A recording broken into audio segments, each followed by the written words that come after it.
Well, hello everyone and welcome back to another video of some F1 2021 game ideas. Today we're doing an episode of how acclaim and contracts should look like in F1 2021, because considering the fact of the matter is they really don't, acclaim doesn't really work that much, especially when you got so much money. You're not really, I don't know, looking for that driver with the most acclaim. Really, you're looking at how cheap the driver is, really, and yeah, there needs to be a lot of work done with, a little bit of more work done with acclaim, and also contracts, because so far you can only, in my team, I find it infuriating that we cannot fire Jeff, that you cannot fire Carl, and you cannot fire Emma. These people, they're robbing us in my team of money. I'm sure that they probably got some big contract where they get paid a lot of money by us. Why? They're pretty much useless for us most of the time. Very, very, okay, sometimes they do come good, but a rare bit of business. So yes, let's get started then. But before we do, actually, I'm just going to mention a quick note. I've mentioned it a lot in recent years, but obviously I need to push for it. The end of the year is creeping up on us like there's no tomorrow. So yes, we're aiming for 250 subscribers on the channel by the end of the year. We're currently on 236, only 14 away now. So yes, if you have recently subscribed, then thank you for the support. But if you haven't yet, then please do. It massively helps me out sustain the channel in the future. It's the big red button under the video. But yes, the first thing I think that needs to be added is to be able to either renew or sign contracts for a specific period. And I think obviously you get to see like a worth and then a buyout clause. Now, I'm not entirely sure that's the way it goes, because with that you get the first money where you're bidding against Williams, and I take it that's the annual pay, but you're only paying them for 6 months and then you have to renew that. So again, I'm not entirely sure if that should be, you should just have a total amount of pay that you're going to pay, so it's fixed term pay, and you'd be able to sign a driver for like multiple years. For example, you could, maybe they should put like a limit, like 3 years in it, or at the time, or something like they do in FIFA. Even though there's like a 15-year career mode, they only allow you to sign a player for 5 years. But at the same time, every time you have to pay somebody's buyout clause if you want to approach them in F1.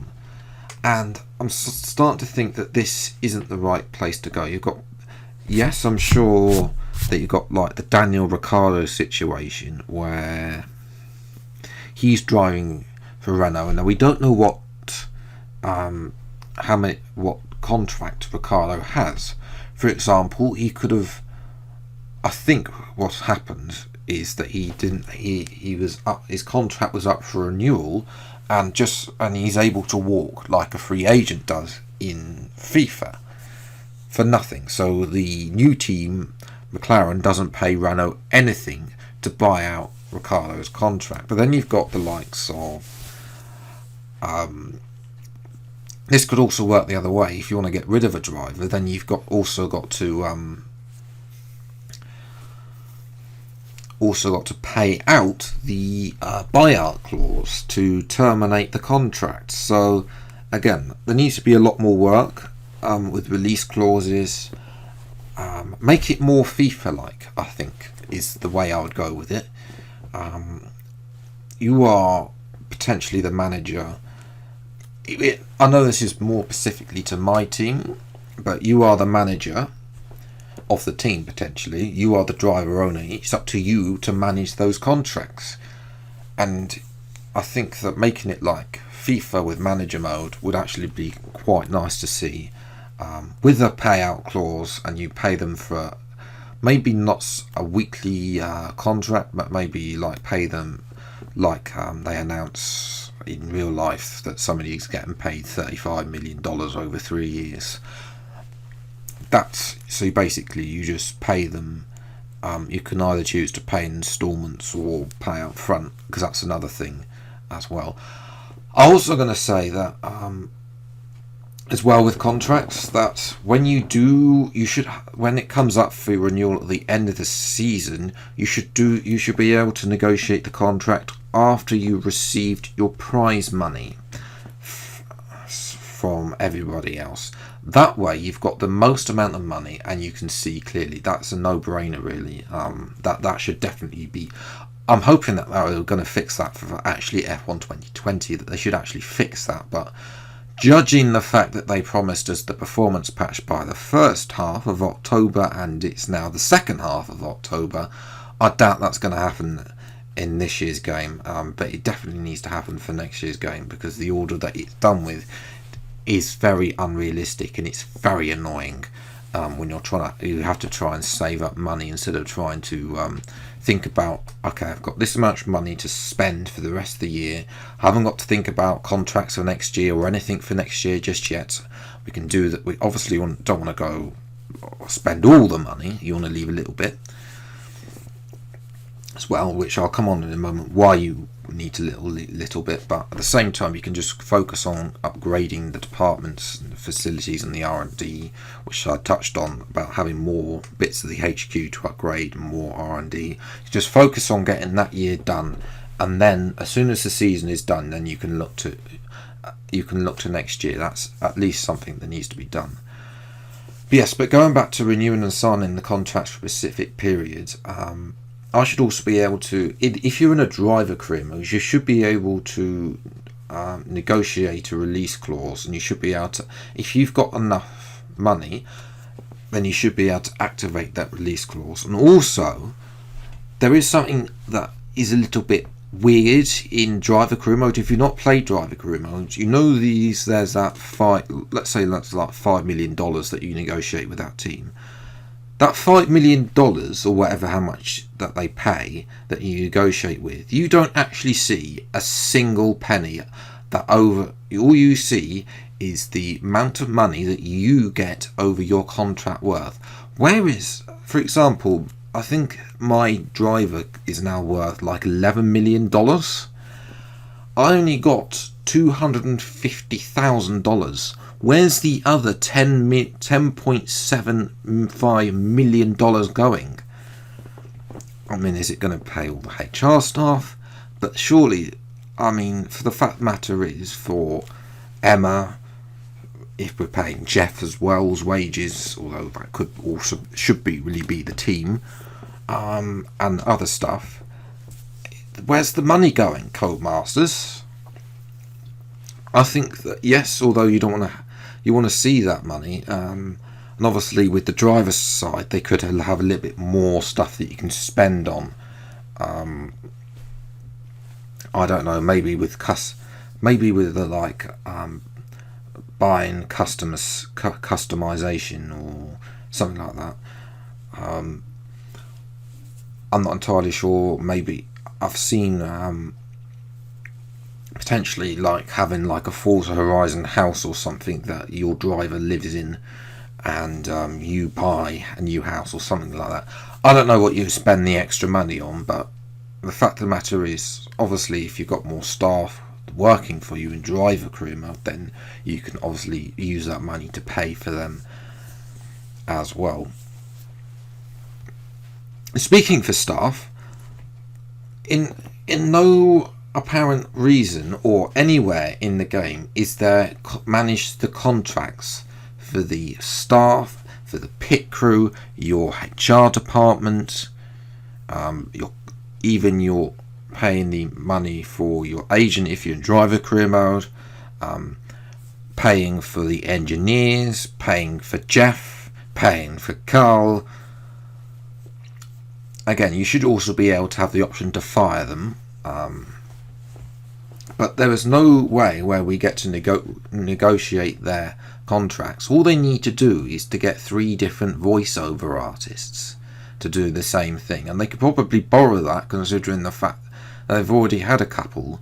They can. I mean, if we consider the other Jeffs, there was that Andy bloke on the last gen contract, like F1 2014, pre-Jeff.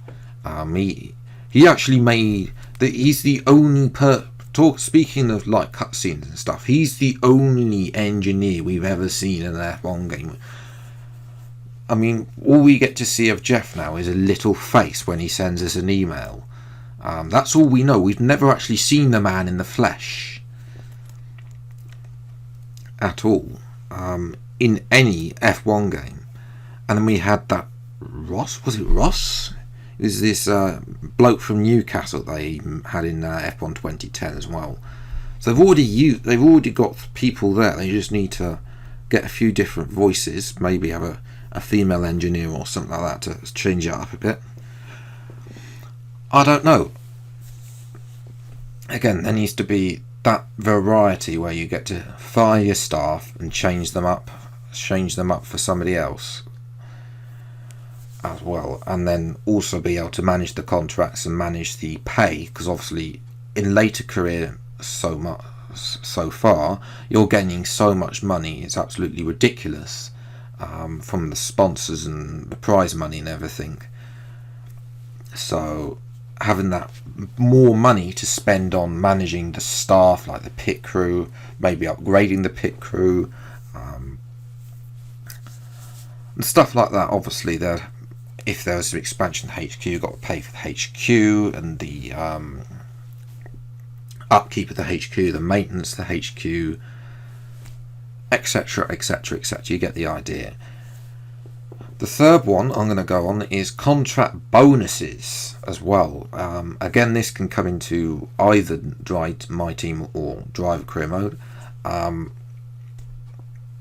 Obviously in Driver Career Mode, then the team will set you will give you a bonus if you get a certain position in the race or a certain position in the championship.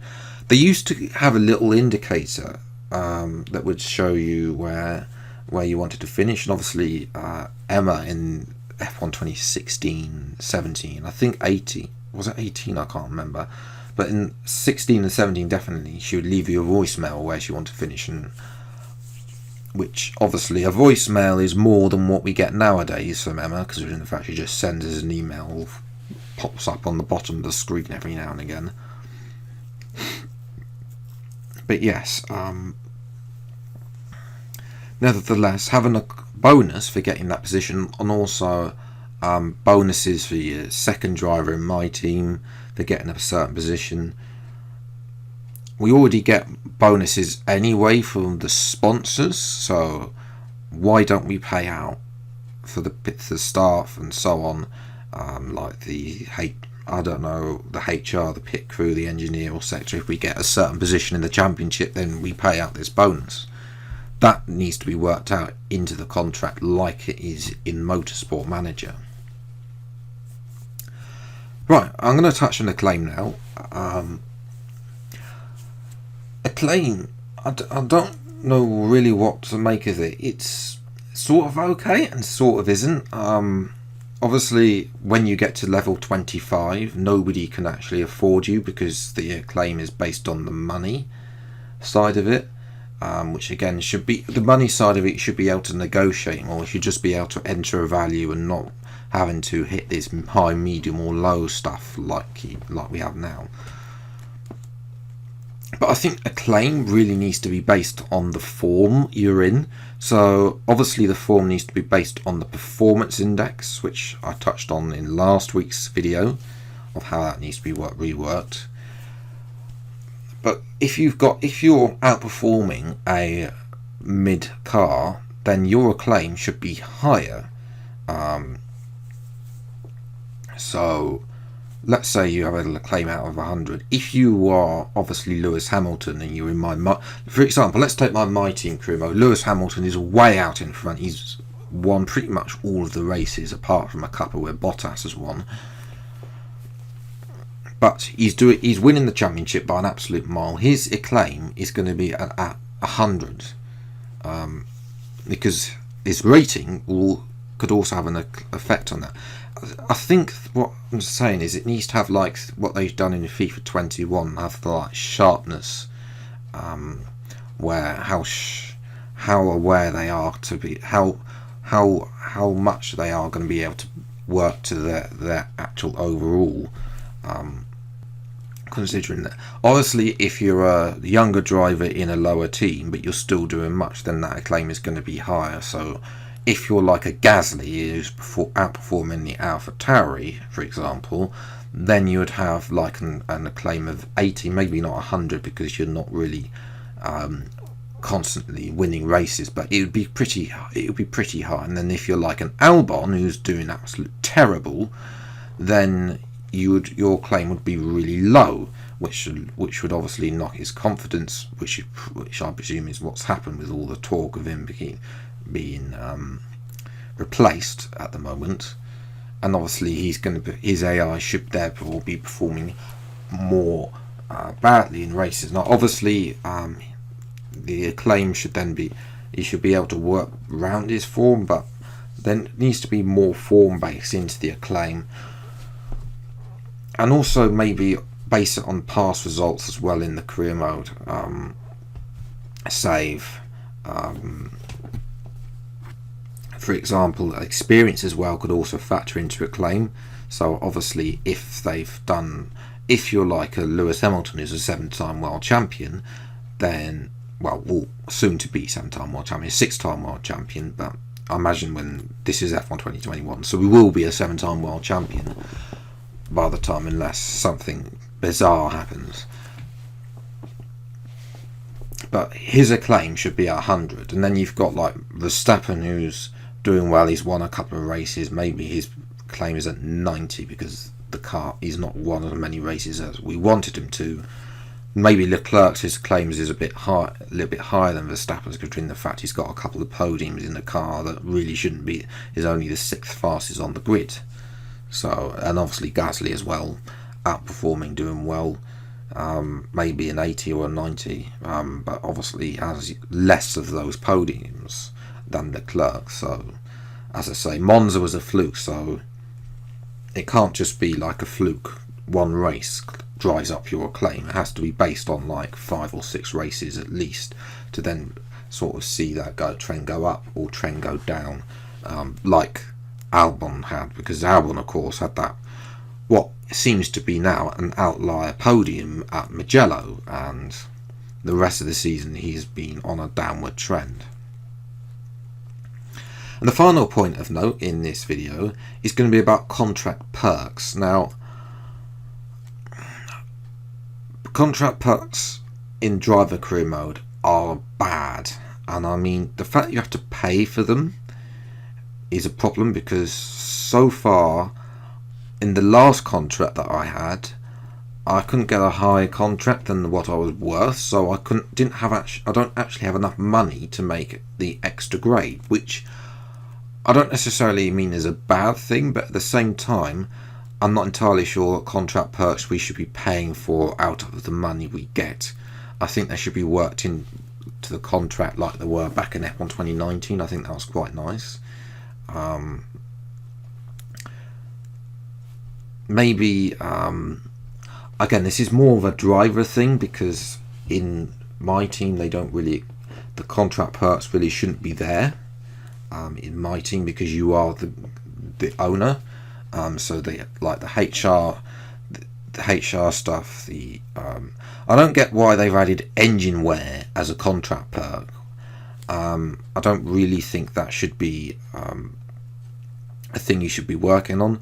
Maybe they introduce, when you've got activities for your driver, maybe introduce that for you, and that's how you improve your engine wear, by doing these event style stuff like activities, which could probably be more worth it than the invitational classic car stuff that as you go later onto the career mode nobody wants to actually play. But yes, they definitely should be monetary based, and the media stuff should really not be done like that. It should be maybe you have a HR and you then either put that money in that relationship that your agent has with the media, or HR rep or whatever, or PR rep rather, stuff like that. So yes, there definitely needs to be a little bit of work with the contract perks, and they definitely shouldn't really be in drive. They should not be in my team career. They should only be in driver career, because obviously you are the team owner and they shouldn't be given perks. Obviously you can give perks out to the driver. For example, you can offer them a media person should they need from the team, or who knows, stuff like that would be actually nice to see. Maybe some engine wear can be put into the activities tab. But yes, that's going to round off this video. If you have enjoyed, then leave a like, subscribe to the channel if you see more F1 2021 game ideas as they come out every Friday now, 7 PM on my channel. But until the next video time, take care. Thank you so much for watching. Enjoy your day.